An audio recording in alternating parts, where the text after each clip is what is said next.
Hello everyone, Luke here.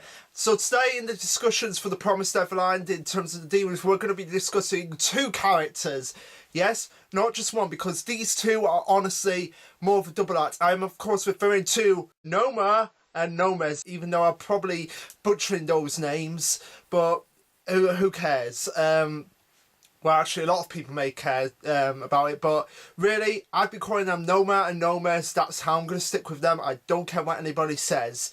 You can flame me all you want. But yeah, anyway, getting to these two, it's very interesting about these two because when you first see them as they are, like right here, as you see them, you see that they might just be identical siblings, which is interesting because we've never had... Well, so far we haven't had any indication that the demons actually have family. Well, actually there is one when we get to Luke in the next video. Yeah, we'll be going over that. But yeah, it's interesting how we have two characters that are the villains, that there are demons, there are these creatures, these monsters, and they actually have families. So that's pretty interesting to notice about them. But yeah, anyway, getting into their actual history. Now, actually, it's very difficult to actually describe what they actually compare the differences between the two, because they really are very similar. The only difference is that Noma, I think that's the female one, actually has the big bosoms and the red lipstick, whereas Nomus is more like muscular and that.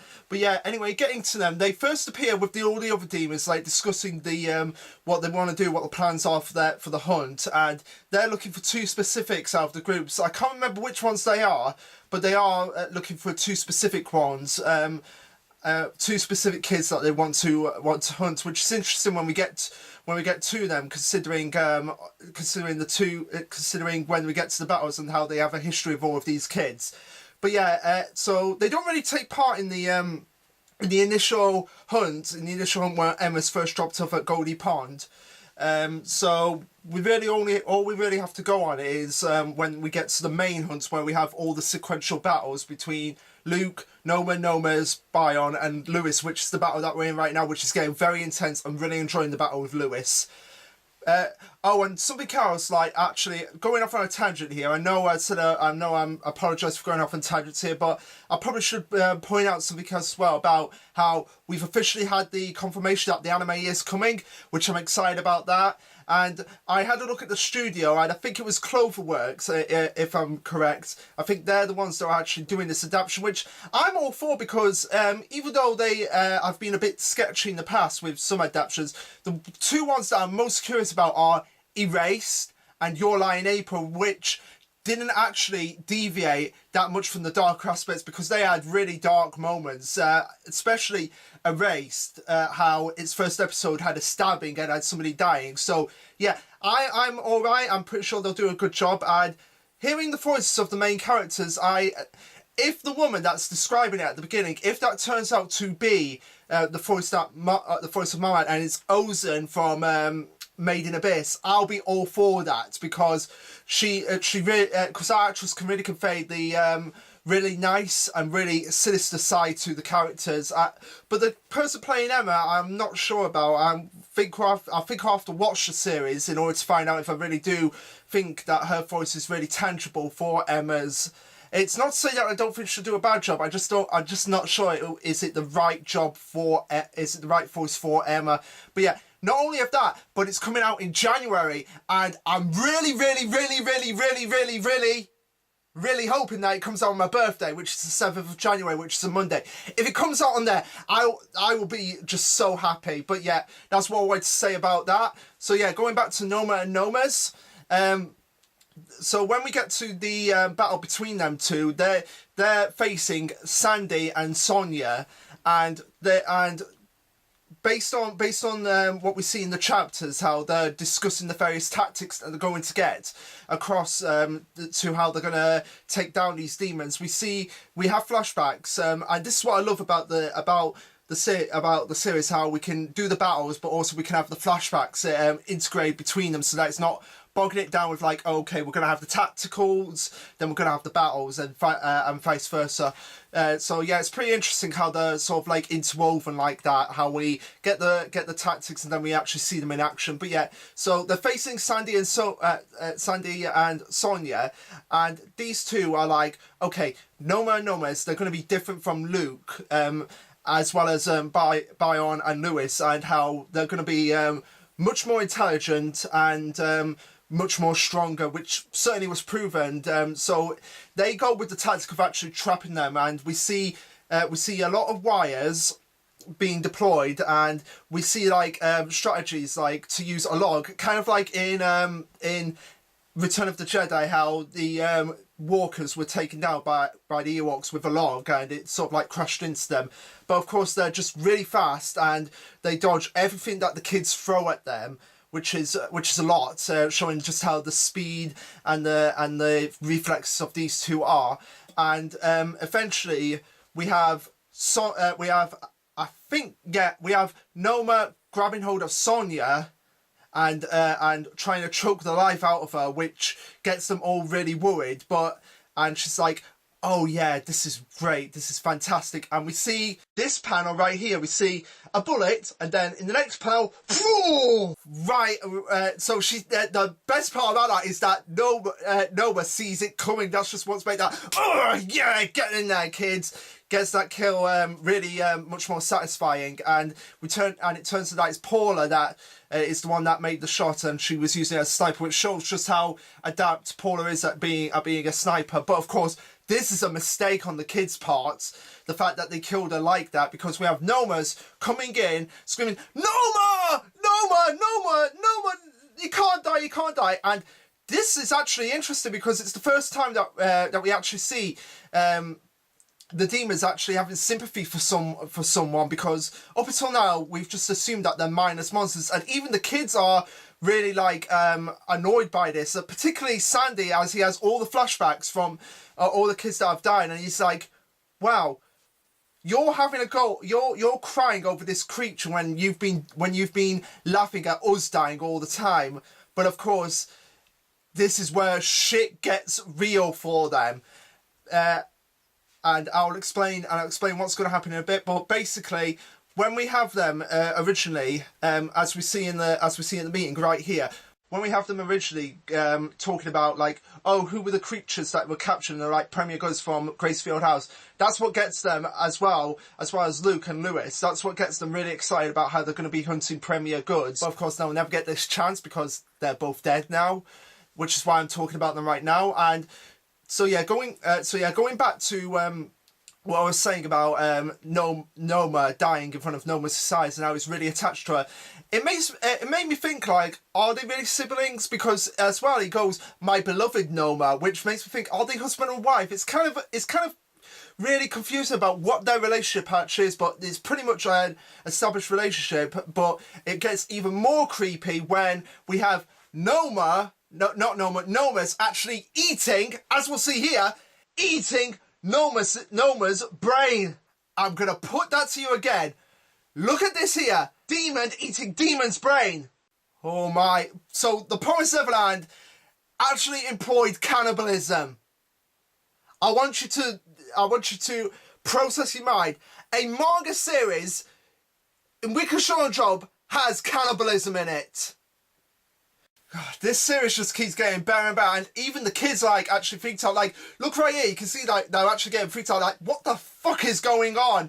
But this is a bad thing, because now that Noma's has eaten Noma, it's actually really bad for them, because it seems like, from what we can establish from the panels right here, it seems like Noma has actually gone inside Noma's, like they've actually become one by, like, eating the brain has actually able Noma and Nomus to, like, inhabit the same body, which makes Noma's reflexes that much more impactful, and how it's like he's able to just go out, get the kids, just slash and hack and slash at them, and and we don't see the kids for a while after this. Like when Nomus actually absorbs Noma, we don't see them for a while after this. Instead, we're cutting away to the chapters involving Lewis and Bion, and involving the fight with Bion. So it's kind of left on a cliffhanger about what's happened, and we don't return to them until after Bion is dead, and we see like all the kids are basically wiped out except Sandy and Violet. They're basically completely wiped out.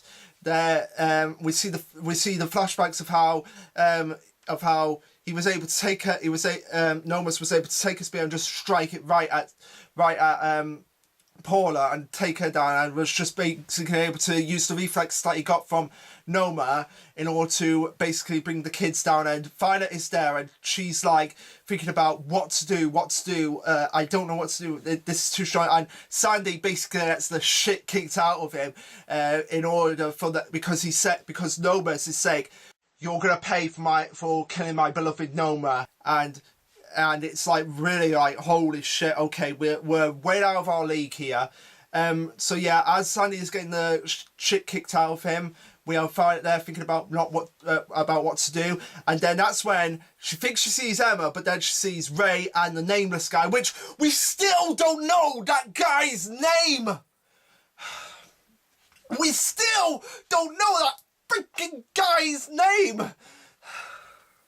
Hopefully in the next two chapters will be, not this chapter, in the chapter afterwards we'll maybe find out his name. But yeah, the reason why I'm just having a really right go at it is because it's been so long now. It's like, just tell us his name, please get my theory out that he's connected to Rafari now, because I'm just getting frustrated about this. But yeah, so yeah, she sees Violet sees Ray and the nameless guy, and they're like, "What's the situation here? Make it quick." And she basically informs them like, "Okay, we're having a human revolution. This has been devised by Lucas," and we see the reaction of the guy like thinking like, "Okay, Lucas is alive," and that's great. And so he's able to just go, and as Nomus is being distracted by the pleasure he's getting from just hunting Sandy, he doesn't notice the nameless guy just come, take the rifle, and shoot him right dead. So yeah, that's the end of Noma and Nomus.